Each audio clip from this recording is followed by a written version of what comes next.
우리 다 함께 일어나셔서 주연절 후 두 번째 주일 예배를 하나님께 드리겠습니다.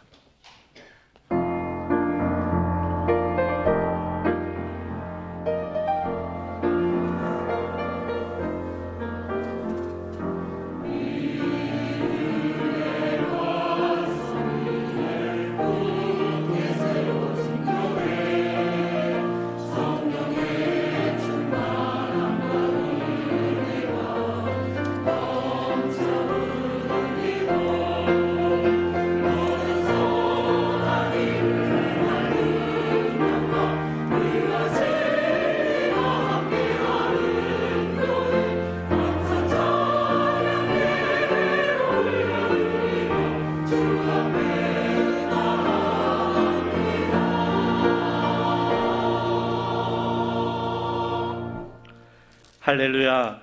여호와의 종들아 찬양하라. 여호와의 이름을 찬양하라. 이제부터 영원까지 여호와의 이름을 찬송할지로다. 해 돋는 데서부터 해 지는 데까지 여호와의 이름이 찬양을 받으시리로다.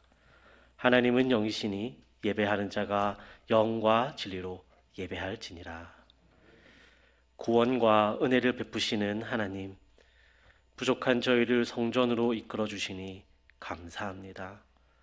만백성을 구원하시기 위하여 공생애를 시작하시며 크신 사랑과 놀라운 은혜를 베풀어 주심에 감사를 드립니다.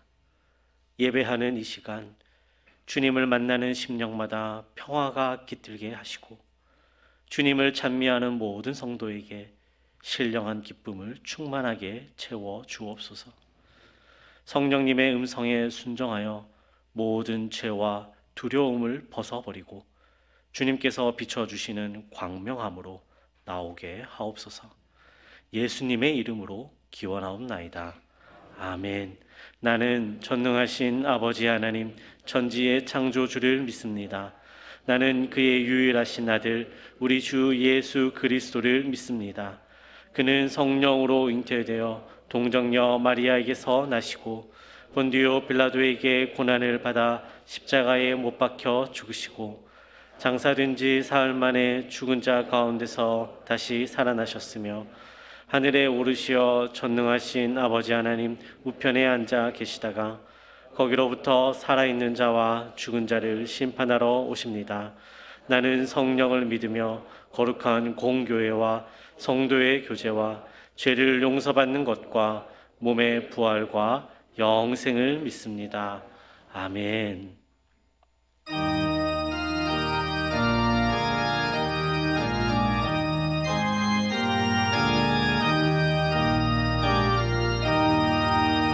시온 성과 같은 교회 그의 영광 한없다. 허락하신 말씀대로 주가 친히 세웠다. 반석 위에 세운 교회 흔들 자 모든 원수의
창세전에 우리를 택하시고 부르신 하나님 아버지께 존귀와 영광 찬양을 드리옵니다.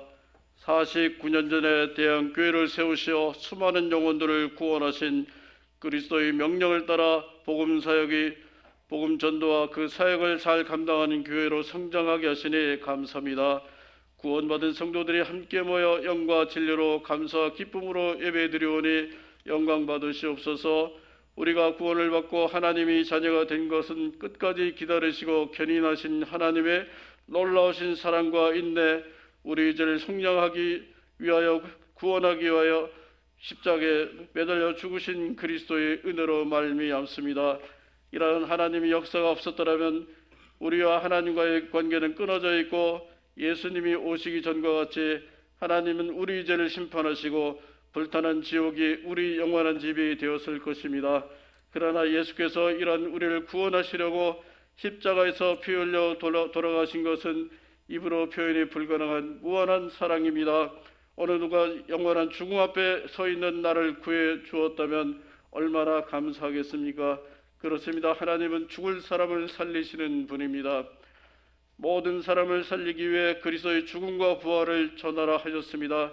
살리심은 하나님의 의와 사랑이요 세상 끝까지 모든 사람을 살리시는 일은 예수님의 은혜입니다. 산자와 죽은 자를 살리기 위해 이 복된 소식을 우리로 전하라 하신 이는 예수님이시기 때문에 세상 끝날 때까지 우리와 함께 하신다 하셨습니다. 구원받은 저희는 온전히 하나님만 바라봅니다. 이것이 우리의 인생입니다. 이런 아름다운 소식을 온 세상에 전하기 위해 많은 어려움을 견디며 49년 전에 세워진 교회가 바로 대양교회입니다. 이 사명을 잘 감당하도록 애쓰고 노력하겠습니다. 금년 하루도 복음을 전하여 하나님을 기쁘게 하는 예배자가 되게 하여 주시옵소서.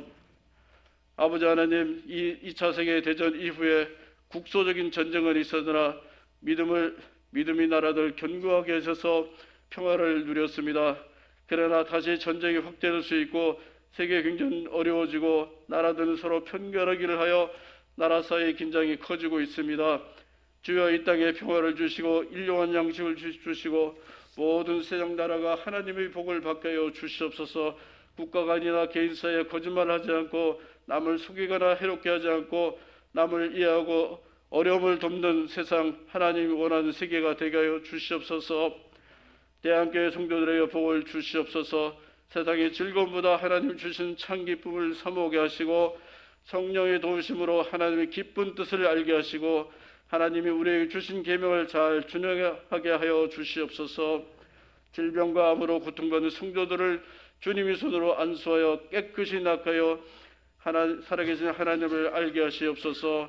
가정마다 간절한 기도와 소원이 있습니다.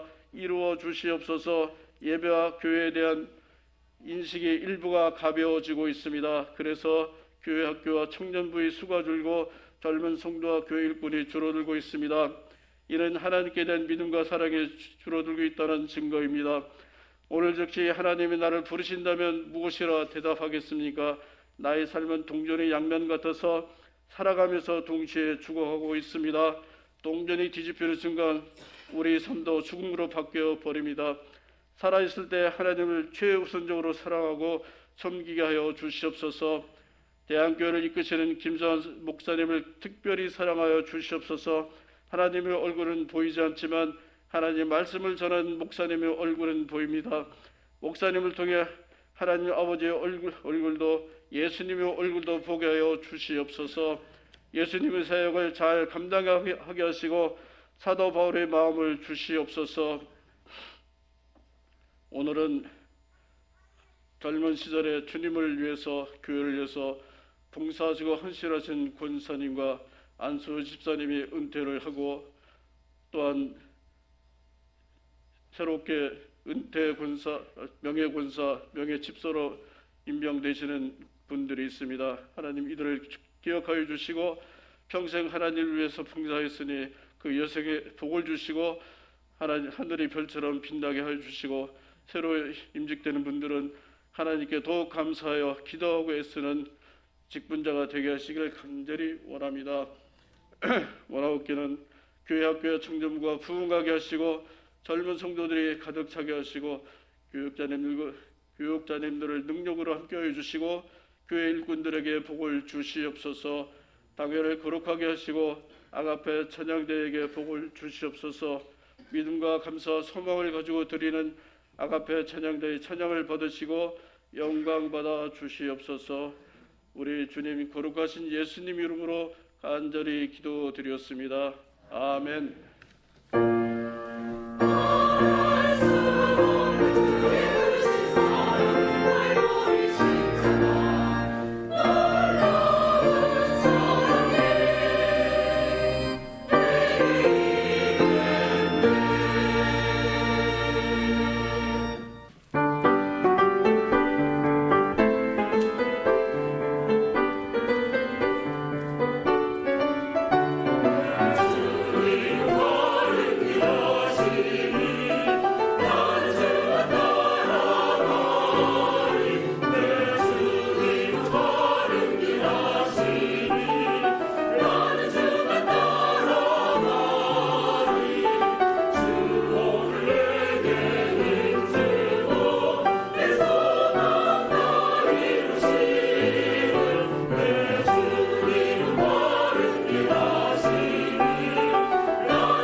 우리에게 주시는 하나님의 말씀은 구약성경 스가랴 14장 8절에서 11절까지 말씀입니다. 구약성경 1325쪽에 있습니다. 이 말씀 읽을 때 살아계신 하나님의 음성을 친히 듣는 귀한 시간 되시기를 바랍니다. 그날의 생수가 예루살렘에서 솟아나서 절반은 동해로 절반은 서해로 흐를 것이라. 여름에도 겨울에도 그러하리라. 여호와께서 천하의 왕이 되시리니 그날에는 여호와께서 홀로 한 분이실 것이요 그의 이름이 홀로 하나이실 것이라. 온 땅이 아라바같이 되되 게바에서 예루살렘 남쪽 림몬까지 이를 것이며 예루살렘이 높이 들려 그 본처에 있으리니 베냐민 문에서부터 천문자리와 성 모퉁이 문까지 또 하나넬 망대에서부터 왕의 포도주 짜는 곳까지라. 사람이 그 가운데 살며 다시는 저주가 있지 아니하리니 예루살렘이 평안히 서리로다. 아멘. 조선시대 이후로 서울은 이 땅의 수도로 자리를 지켜왔습니다. 조선을 건국한 이성계는 고려시대 당시에 함흥 사람, 변방 사람이었습니다. 그래서 고려의 중심이 되지 못했지요. 그리고 조선을 건국하고 왕이 되고 나니까 고려의 중심지인 개성을 변방으로 만들어야 될 필요가 있었습니다. 그래야 새 나라가 되잖아요. 그래서 도읍을 어디로 정할까 고민하던 차에 조선이 건국되고 나서 2년이 지난 뒤에 지금의 이 서울 자리 한양으로 도성을 옮기게 됩니다. 이 한양을 선택한 이유는 북쪽으로는 높은 산이 있고 한양 남쪽에는 뭐가 있어요? 한강이 있죠. 한강 이남은 한양이 아닙니다. 서울이지요. 서울은 맞고 한양은 틀립니다. 한강이 밑으로 흐르고 있어요. 이 한강은 이성계가 보기에도 그렇고 충청도에 가서 보시면 왜 삼국이 그렇게 이 강 하나 놓고 싸움을 했는가라고 하는 것이 정말 잘 보입니다. 해상 운송의 길목, 아주 좋은 요충지였기 때문에 그렇습니다. 이 한양을 결정하는 데 있어서 가장 도움을 줬던 이 한강이라고 하는 것, 대체 한강이 어디서부터 시작되는가 찾아 올라가면 강원도 태백에 있는 검룡소라고 하는 곳에 도착하게 됩니다. 거기 가면 이렇게 조그마한 비석이 하나 세워져 있는데 여기가 한강의 출발지입니다라고 하는 비문이 하나 써 있습니다. 연중 추우나 더우나 9도씨의 물이 하루에 200톤씩 용천수로 올라온다고 합니다. 거기서 시작된 그 젖줄기가, 그 강물이 시냇물이죠. 이렇게 흘러서 서해까지 가는데 514km를 지나간다고 그래요. 그러면 그 높은 산 꼭대기에 태백이 굉장히 지대가 높은데 그 물은 대체 어디서 나올까? 이게 금대봉이라고 하는 산에 있는 샘물인데 강에서 올라오는 것도 아닐 테고요. 하나님이 내려주신 눈과 비가 녹아서 땅속으로 스며다가 용천수로 올라오고 있는 겁니다. 결국은 수도 서울을 먹여 살리고 있는 이 젖줄이라고 부르는 한강은 어디서 나오는 거예요? 대한민국은 검룡소라고 인정을 하지만 우리의 눈은 그곳에 끝나는 것이 아니라 하나님이 이곳에 오늘처럼 눈과 비를 내려주셔서 그것이 검룡소라고 하는 한 장소를 통해서 물이 되어 흘러가기에 거기 각 마을이 생겨나고 도읍이 생겨나는 겁니다. 성경도 이런 물을 소재로 한 예언과 말씀이 여러 곳에 등장합니다. 주전 5세기경에 제사장 후손인 에스겔도 성전 문지방에서 흘러나온 물이 창일에서 땅을 적시더라라고 하는 말씀, 그 환상을 보았고 또 예레미야나 에스겔처럼 같은 제사장 출신인 오늘 본문의 스가랴도 예루살렘에서 솟아난 물에 관한 이야기를 전하고 있습니다. 그리고 이 물에 관한 이야기는 계속해서 성경 안에 쭉 흘러가다가 마지막 어디까지 가냐면 요한계시록 22장 1절에서 수정같이 맑은 생명수의 강, 거기까지 도착하기 위해서 계속 물의 이야기, 강의 이야기가 나오고 있는 것을 우리는 보게 됩니다. 그럼 이 강물이 이야기하는 것은 무엇이냐? 첫 번째로 복음의 능력은 예수 그리스도에게서 나온다라고 하는 것을 전하기 위해서 말하고 있습니다. 그 강물들의 시작이 어디입니까?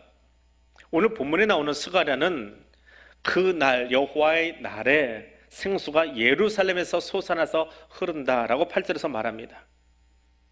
여러분 이스라엘 지도 갖다 놓고 한번 보십시오. 예루살렘에서 물이 흘러나올 수 있게 생겼나? 예루살렘이 아주 고지대입니다. 고산 지역은 아니지만 이스라엘 지형 안에서는 상당히 고지대예요. 그리고 강물이라고 하는 것은 지중해보다 더 낮은 그 지역으로 흘러가는 큰 강이 하나 있을 뿐입니다. 근데 어떻게 예루살렘에서 물이 흘러갈 수 있겠습니까? 고고학자들이 가서 예루살렘을 발굴해 놓고 보니까 예루살렘은 물이 나오는 동네가 아니라 저쪽에 있는 기혼샘, 헐몬산에서 내려온 물이 기혼샘까지 내려오는데 그 물을 경사를 맞춰가지고 이스라엘의 예루살렘 지하로 흘러오게 해요.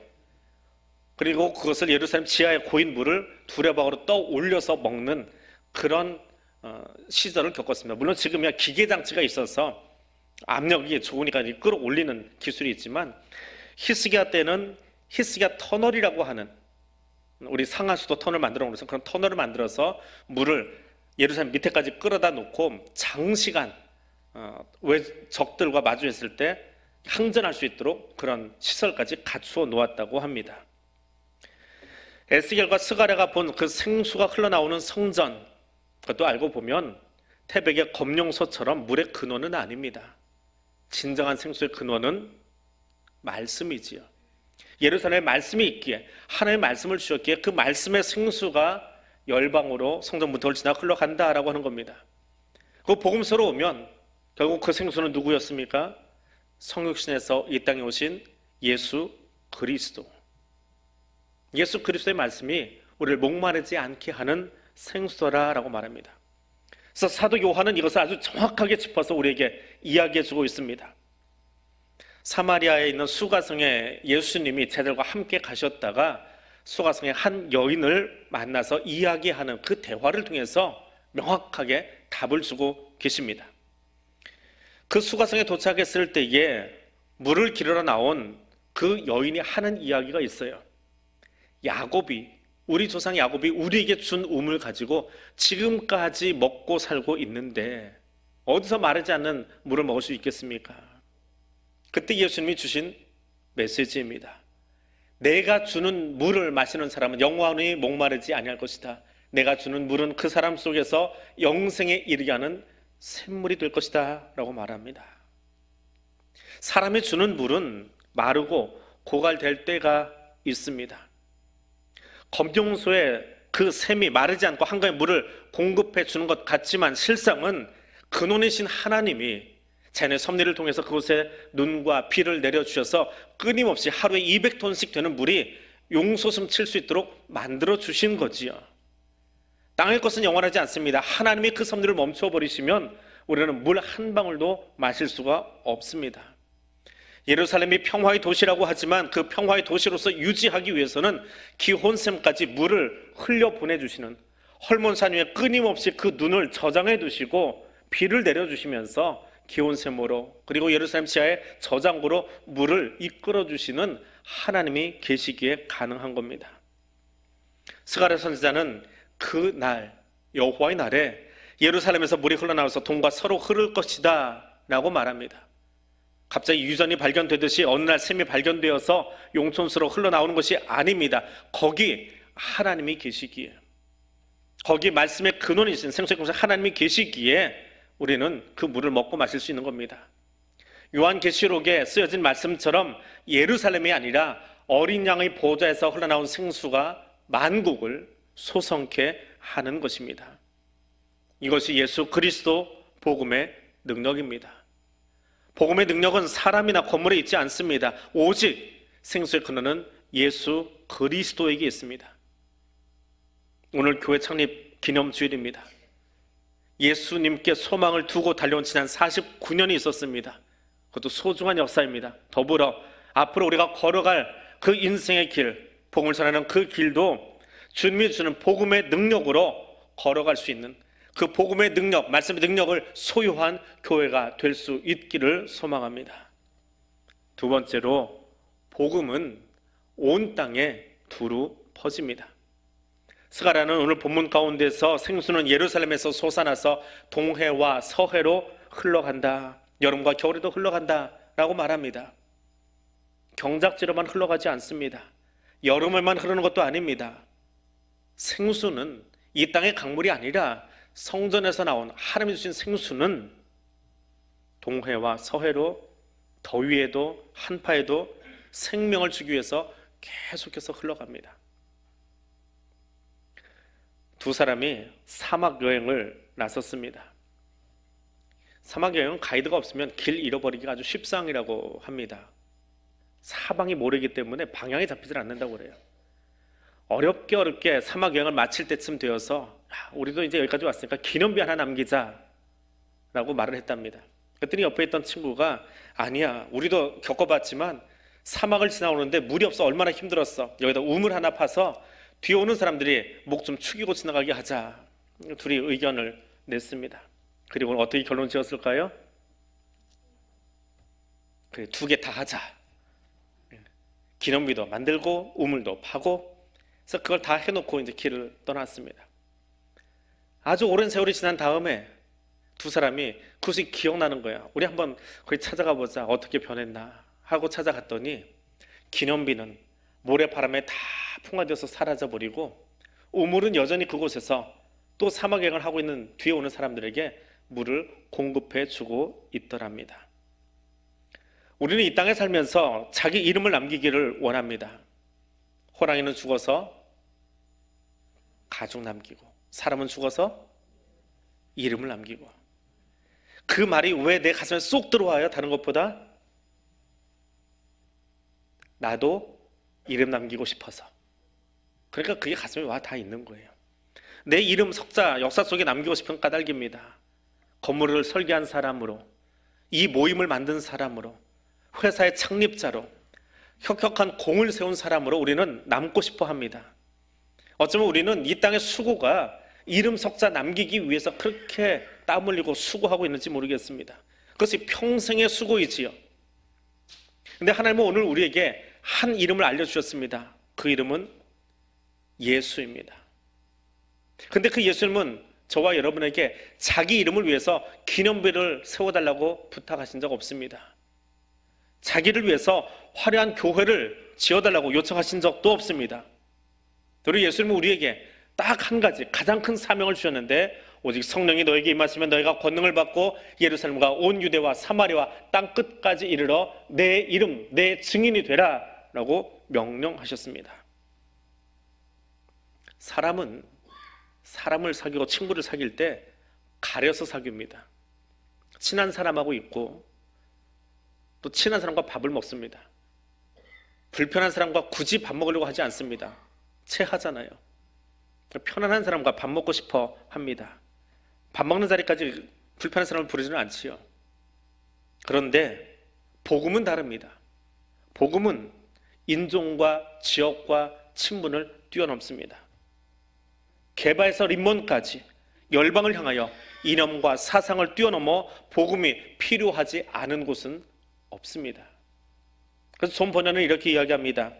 우리가 쉼을 얻게 하기 위해 예수님은 공의와 씨름하셨고, 나로 하여금 웃게 하시려고 주님은 우셨고, 나로 하여금 자유를 누리게 하시려고 주님은 제자들에게 배반당하셨고, 내가 노임받게 하시려고 그가 십자가에 붙잡히셨으며, 내가 하나님의 자녀되는 영광을 얻기 위하여 주님은 가시관을 쓰셨다라고 말합니다. 우리가 전하는 복음, 우리가 선교하는 지역, 우리가 기도하는 땅이 내 마음에 맞아서 내가 편안해서가 아니라 하나님의 눈과 마음이 머문 그곳에 말씀이 전해지고 선교사가 파송되어지고 그것을 위하여 우리가 함께 기도하며 걸어갈 수 있게 되기를 원합니다. 교회가 세상에서 승리할 수 있는 이유가 어디에 있습니까? 그것은 그리스도인 때문이 아닙니다.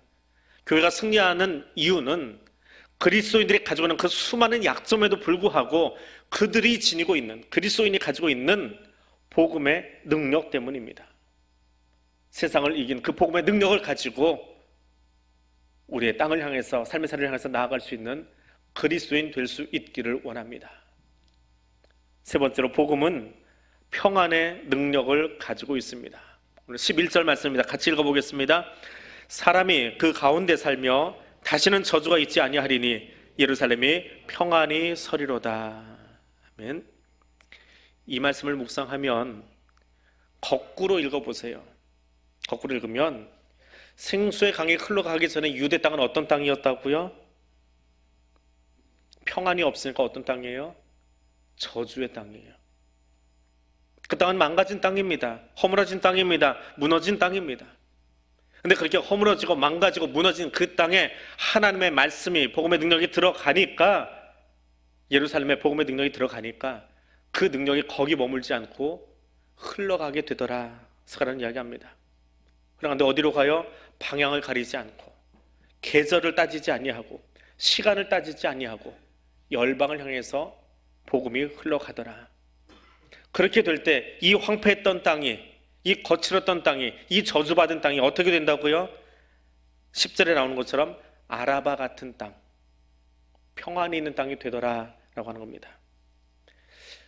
이스라엘 지도를 보면 서쪽은 낮고 가운데는 불쑥 솟아있고 갑자기 급경사를 이루다가 푹 꺼진 요단강을 지나서 다시 평평한 요르단 지역으로 넘어갑니다.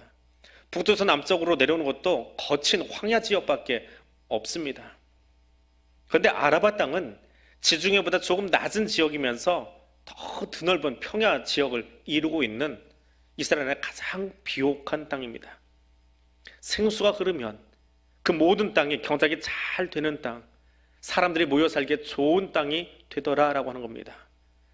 아라바 같은 땅이 될 것이다. 어디서부터요? 게바에서부터 예루살렘 남편인 림몬까지 이스라엘 전역이, 그 비천했던 예루살렘이, 황폐했던 예루살렘이 높이 들려 올리게 될 것이다. 구릉이 편해서 평야가 되고 그곳에 사람들이 모여 농사짓고 살게 될 것이다 라고 말합니다. 하나님은 허물어진 그 땅이 복음의 능력으로 회복의 역사를 경험하게 될 것을 스가랴를 통해서 우리에게 말씀해주고 있습니다. 죄악으로 말미암아서 황폐한 땅에 우리에게 주신 십자가 복음으로 회복의 능력을 경험하게 될 것을 이야기해주고 계십니다. 어떤 아이가 아빠와 함께 산책을 나갔어요. 근데 걷다 보면 아이들은 꼭 하는 게 있어요. 내가 아빠보다 더 잘해. 나도 다 컸어. 나한테 참견 안 해도 돼. 이게 아이들의 심리예요. 그러니까 이 아이가 앞으로 쭉 하니 뛰어나갔어요. 아빠가 뒤에서 지켜보고 있는데 저 반대편에서 큰 개 한 마리가 걸어오고 있는 거예요. 애가 놀래가지고 뒤로 돌아서 아빠 뒤로 숨어버렸습니다. 그건 아빠 손을 딱 잡았어요. 그럼 그 다음에 어떻게 했을까요? 등 뒤에서 고개만 빼꼼 내밀고 개를 가서 씩 웃는 거예요. 개가 작아졌습니까? 개 싸나운 표정이 없어졌나요? 그렇지 않아요. 여전히 개는 사납습니다. 여전히 개의 등치는 크드막합니다. 근데 아이는 웃을 수 있어요. 왜요? 아빠 등 뒤에 있으니까. 아빠가 내 손 잡아주고 있으니까 아이는 평안을 누릴 수 있습니다. 교회가 그리스도인이 누리는 평화가 이와 같습니다. 우리의 평화는 환경 속에서 발견하는 세상 사람들과 다릅니다. 내게 주어진 조건이 달라졌기 때문에 평화한 것이 아닙니다. 세상은 여전합니다. 그러나 그리스도를 만난 사람은 세상이 주지 못하는, 환경과 조건이 주지 못하는 그 평안으로 가득 채워지게 됩니다. 오늘 그 평안이 여러분의 가슴 속에 충만하기를 주님의 이름으로 축복해 드립니다. 말씀을 맺습니다. 오늘 여기에 교회를 세우신 하나님을 찬양하는 귀한 날 될 수 있기를 원합니다. 그리고 오늘 이 교회가 있기까지 함께 수고했던 믿음의 선진들에게 하나님께로부터 오는 그 노년의 복과 은혜가 가득할 수 있기를 또한 축복합니다. 더불어서 앞으로 나아갈 복음 증거의 사역 가운데 이 시간 함께 예배드리는 우리 대한가족 모두가 하나님과 함께 걸어가는 그 아름다운 동행이, 그리고 주님이 지금 그 복음의 능력을 가지고 그것을 세상에 흘려보내는 축복의 통로로서의 삶이 가득한 행복한 교회가 될 수 있기를 축복합니다. 오늘 말씀 기억하면서 우리 함께 기도하겠습니다. 하나님, 우리의 삶의 자리에서 내 옆 사람을 향해서, 우리의 가족을 향해서, 우리 이웃을 향해서 생명수를 흐르게 하기를 원합니다. 다른 무엇보다 생명의 복음을 전하며 사는 내가 될 수 있기를 원합니다. 그리고 이 일에 우리 교회가 생명의 복음을 소유한, 그 복음의 능력을 소유한 교회로 살아갈 수 있기를, 세워져갈 수 있기를 원합니다. 이 기도 제목으로 함께 기도하겠습니다. 사랑하는 하나님, 감사합니다. 창립 49주년을 맞은 이 아침, 교회의 의미를, 복음의 능력이 무엇인지를, 내가 소유한 복음이 어떤 것인지를 듣게 하여 주시니 감사드립니다. 생명수를 흐르게 하는, 그것을 흘려보내는 우리 교회, 또 사랑하는 성도들 될 수 있기를 원합니다. 우리 입술이 열릴 때에 생명의 복음이, 생명의 이야기가, 생명의 언어가 쏟아져 흘러가기를 원합니다. 그리고 우리 교회가 속한 이곳에서, 이 지역과 이 마을 가운데서, 하나님 이 나라 가운데서 생명을 소유할 뿐만 아니라 그 생명의 능력을 온 세상 가운데 흘려보내고 나눠줄 수 있는 그 마음으로 우리 선교를 감당하며, 그 마음으로 복음 증거하는 일을 감당하며, 그 마음으로 이 땅 가운데서 그리스도인의 삶을 살아갈 수 있는 그런 교회 될 수 있도록 하나님 우리와 함께 하여 주옵소서. 그래서 우리에게 능력이 있는 것이 아니라 내게 능력 주시는 자 안에서, 내게 복음을 주신 그 예수 그리스도 안에서 사랑하는 사람들과 더불어 예수 그리스도의 화평의 복음을 증거하고 나눌 수 있는 건강한 교회 성도들 되게 하옵소서. 너희는 가서 모든 민족을 제자로 삼아 아버지와 아들과 성령의 이름으로 세례를 베풀고 내가 너희에게 분부한 모든 것을 가르쳐 지키게 하라 말씀하신 주님, 예루살렘에서 솟아난 생수가 온 땅의 흐름과 같이 오늘 우리 마음에 솟아나게 하신 생명의 말씀이 예배 현장을 적시며 우리의 삶의 자리를 채우며 성전 문턱을 넘어서 열방 가운데로 흐르게 하기를 원합니다. 예배 가운데 함께한 성도들의 입술이 생명의 물이 솟아나는 입이 되게 하시며 예배 중에 함께한 성도들의 삶이 생명의 물을 흘러가게 하는 통로가 되게 하시며 예배에 함께한 성령님의 함께하심으로 생명의 물을 흘러넘치게 하는 교회가 되도록 이끌어 주옵소서. 예수님 이름으로 기도드립니다. 아멘.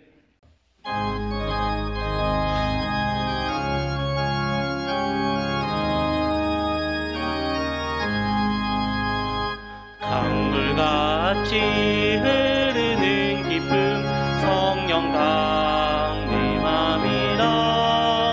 정결한 맘 영원하도록 주의 거처 되겠네. 주님 주시는 참된 평화가 내 맘속에 넘치네. 주의 말씀에 거센 풍랑도 잠잠하게 되도다. 나의 생명 소생케 됨은 성령이 마심이라. 모든 의심 슬픔 사라져 주의 평강 넘치네. 주님 주시는 참된 평화가 내 맘속에 넘치네. 주의 말씀에 거센 풍랑도 잠잠하게 되도다. 하늘에서 단비 내리고 햇빛 찬란함같이 우리 마음에 성령이 많이 주님 보내심이라. 주님 주시는 참된 평화가 내 맘속에 넘치네. 주의 말씀에 거센 풍랑도 잠잠하게 되도다. 생명신에 넘쳐 흘러서 마른 광야 적시니 의의 열매 무르익어서 주스를 기다리네. 주님 주시는 참된 평화가 내 맘속에 넘치네. 주의 말씀에 거센 풍랑도 잠잠하게 되도다. 놀라우신 주의 은혜로 그의 얼굴 뵙겠네. 평화로운 안식처에서 영원토록 쉬겠네. 주님 주시는 참된 평화가 내 맘속에 넘치네. 주의 말씀에 거센 풍랑도 잠잠하게 되도다.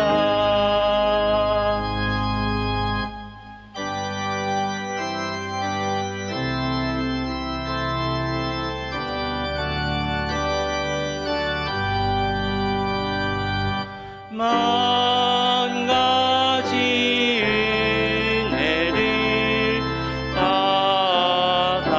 받았으니 내 평생 슬프나 즐거우나 이 몸을 온전히 주님께 바쳐서 주님만 위하여 늘 살겠네.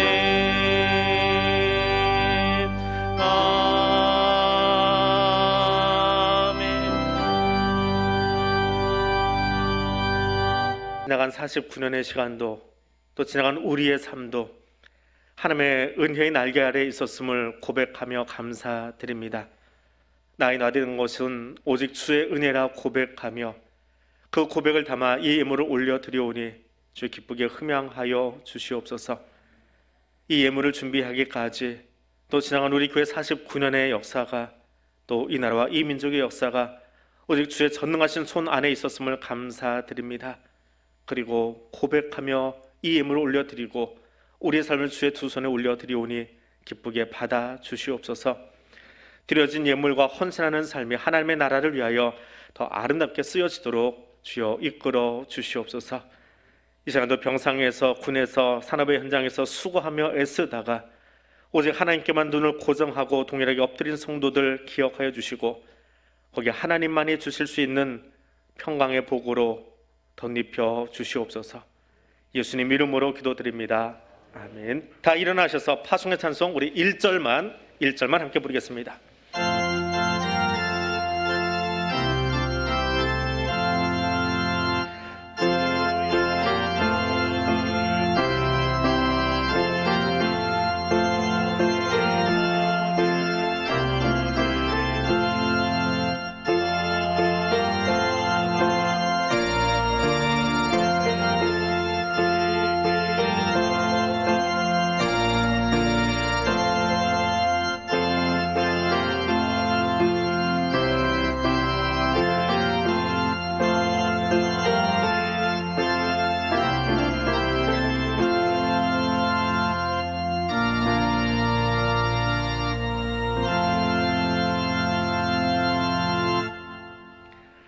이제는 우리 주님 예수 그리스도의 은혜와 하나님 아버지의 크고 놀라우신 사랑과 성령 하나님의 교통하시며 인도하여 주시는 은총이 복음의 능력을 가지고 세상으로 나가는 주의 백성들 위해 지금부터 영원토록 함께하여 주시기를 간절히 축원하옵나이다.